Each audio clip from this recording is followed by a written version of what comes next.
Hi, welcome back to Tales of Fantasia. My name is Sine, and today I will be reviewing for you Dungeon Crawler Carl and Carl's Doomsday Scenario, the first two books in 8 books so far, soon to be 10, in Matt Dinniman's lit RPG series of Dungeon Crawler Carl that is currently absolutely taking the BookTok and Bookstagram space by storm. All of the Bookstagram girlies are going absolutely wild right now for this lit RPG, and it is so cool to see. So, as I just said, this book is a lit RPG book. If you're not familiar with the genre, basically it's a book about a guy and his ex-girlfriend's cat who are hurled into a game show hosted by aliens at the end of the world, where they have to move through 18 dungeon levels under the Earth's crust, collecting experience points and rewards and leveling up their stats as they go by killing NPCs or non-playable characters and other players, which are humans from Earth that are being pitted against each other in this struggle for survival. Of the millions of humans that entered the game on Earth's surface when the end of the world struck, they are falling hard and fast. They are dropping like flies, and Carl and Donut are just trying to survive. I absolutely devoured the audio of the first two books of these. Jeff Hay is the narrator of these books, and he does an absolutely phenomenal job of really transporting you into the story. He's an absolutely incredibly talented human, and combined with Matt Dinniman's really tongue-in-cheek, humorous storytelling style, they are a really, really enjoyable read. I am already on book 3 and absolutely loving it as well, and I can just tell that this is going to continue throughout the series. I can't actually imagine reading these books with my eyeballs after hearing how great a job Jeff Hayes does with the narration of these stories. I feel like I will forever have his voice in my head as the AI, especially. And I just think that it is the perfect combination of author and narrator, and that doesn't happen all the time, but when it does, boy, is it sweet. My only problem with these audiobooks is that they are Audible exclusive, which really removes accessibility of the books from a large part of the community who require audiobooks for accessibility needs. I'm not a big fan of exclusives for audiobooks. I really think that audiobooks should be accessible to everyone, and that includes being able to be stocked in the library. So that is just my own personal moral standpoint on audiobook exclusives. I just don't think it should exist. And it's also costing me a lot of money to chew through these at the speed that I am on Audible, so it would have been really great to be able to borrow these from the library. This is my first time reading a lit RPG series, and I am absolutely loving it. I can definitely see myself reading more of the genre. Pepper and Hazel, I'll pop her Instagram link down below. She's written a blog post, and I'll link that as well in the show notes, about female-led lit RPG series or lit RPG books that I am definitely going to be checking out when I finish reading this series, because it really is a genre that is kind of considered a bit of a boy genre, and a lot of these books really are like dude bro books, and Carl is such a dude bro character. I'd really love to see some more strong female characters in this kind of genre. So I'm really looking forward to checking out some of the books that she's recommended in her blog posts when I finish this series. On its surface, Dungeon Crawler Carl is a light-hearted, violent, and sometimes hilarious series about a dude in his boxes fighting bad guys with a talking cat by his side. But it actually does go a lot deeper than that. Like many dystopian novels, the Dungeon Crawler Carl series has a lot of important political and social commentary woven throughout it. And I really love the way that it especially, portrays loss of agency and character growth and really explores a few moral dilemmas.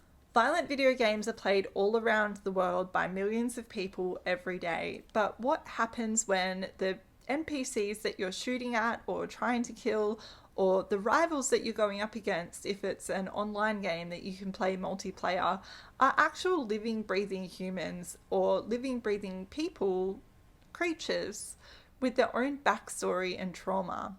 That's what's happening in Dungeon Crawler Carl. The people that he's fighting up against aren't just video game characters, they are actual people or actual creatures from other worlds whose world has been overtaken by aliens who are really just trying to carve out an existence for themselves and find a way to liberation. This is a concept that Carl, as the main character, really has to grapple with. He is a video gamer and he's played video games before, but this is the first time he's had to really actually consider the person that he is fighting against in the video game. And I love seeing the way that he grapples with the morality of that in these stories. The humour in this book is very much a coping mechanism for Carl, Donut, and the other crawlers, and also for us as the readers to lighten the load through the midst of the violence and the trauma and the loss of autonomy that the crawlers are experiencing in the books. For those of us who are dark and twisty, this book really hits home and really highlights how humour can be used as a coping mechanism and give you a sense of agency in situations where you have none.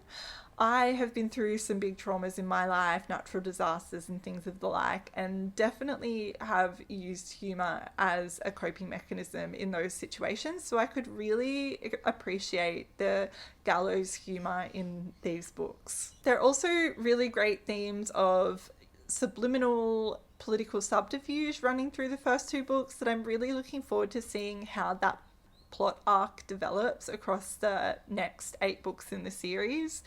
Borrent Corporation is a corrupt corporation, but it seems like all of the corporations in the syndicate, I think it's called, are pretty corrupt in their own ways. And there are just a few of those storylines, like the Valtray, which are trying to take over Borrent Corporation, who are on the verge of bankruptcy.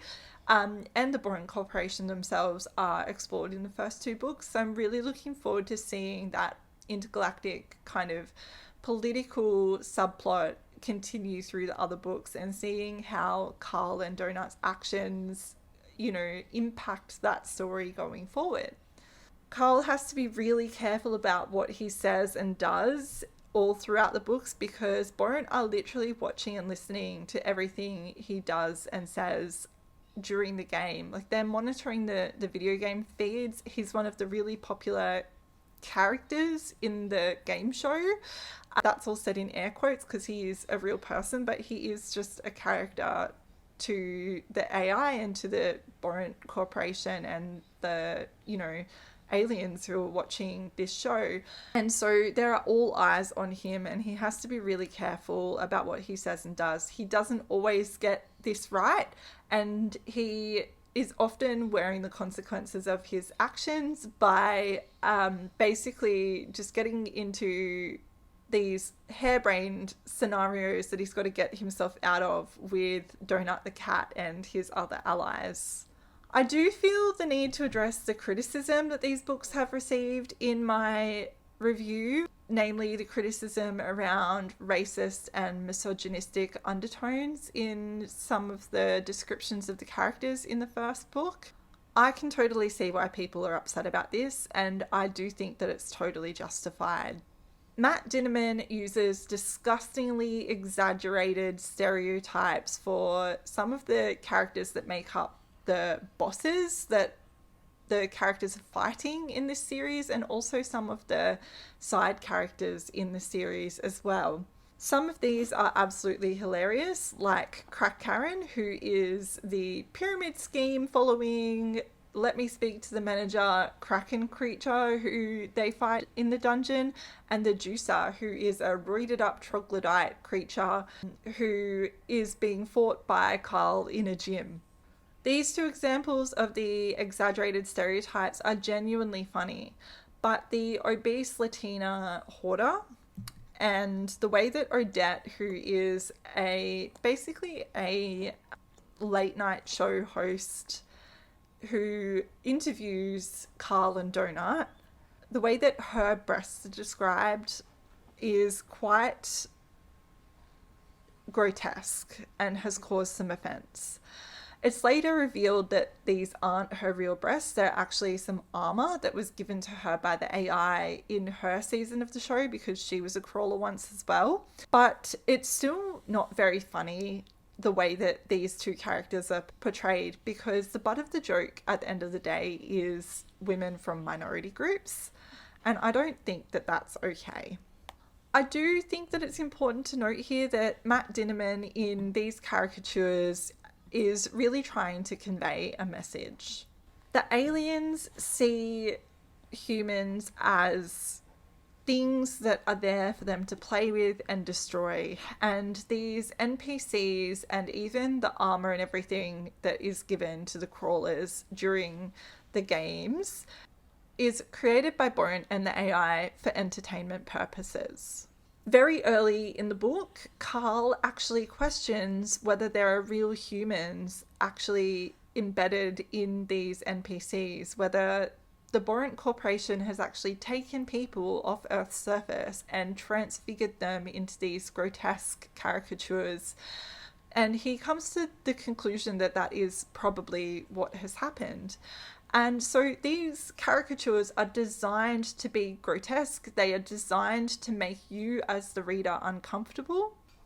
And yet in these two caricatures in particular, I think Matt Dinniman has missed the mark. I think part of that comes from these two people of colour, or women of colour, being introduced in the book really early on before we have the context of these other white stereotype characters in order to, like, in which to frame them. But I think at the end of the day, it wouldn't have mattered where he placed these particular characters. It still would have caused offense to some people. And as far as I've seen in all of the interviews that I've watched from him so far, he hasn't actually taken any responsibility or acknowledged that at all, which I think he probably should do, because this series' popularity is only rising. And I think that it's just a really good thing for authors to do. We can't control how other people perceive or react to what we put out in the world, but when we have caused offense, I think it's really important for us to acknowledge that and wear that responsibility and try and address people's concerns, especially when Matt Dinniman, as the author, is a white middle-aged guy. He's very much not a minority group, and if this has caused offence to minority groups, then he should probably acknowledge it in some way, in my opinion. But despite this, I overall think that these books are absolutely hilarious. I think that they are really, really wonderful examples of dystopian sci-fi. And the audiobooks are wildly entertaining. I absolutely can't wait to read the next 8 books in the series, and I'm sure that I will be back to tell you my thoughts on those once I have. If you liked this video today, I have a bonus little bit of content for you. Here is my little puppy, Dozer, who I'm fostering at the moment, who's been asleep in my lap while I've been filming. Now, if you like the content that Dozer and I created today, please like this video, comment, and click the subscribe button so that you will be updated when I make more videos. This actually makes such a big difference to someone who is just starting out with YouTube like myself. It's completely free and only takes a minute. I would so appreciate if you like this video so that it'll be pushed out to more people, and comment and tell me what you think of Dungeon Crawler Carl if you've read it, or whether this is the kind of book that would, you know, pique your interest and that you might want to give a go. And because he's awake now, you can have one more little look at this little precious face. Oh my gosh. Like if you like Dozer's little yawn. Thank you so much, and I'll see you next time.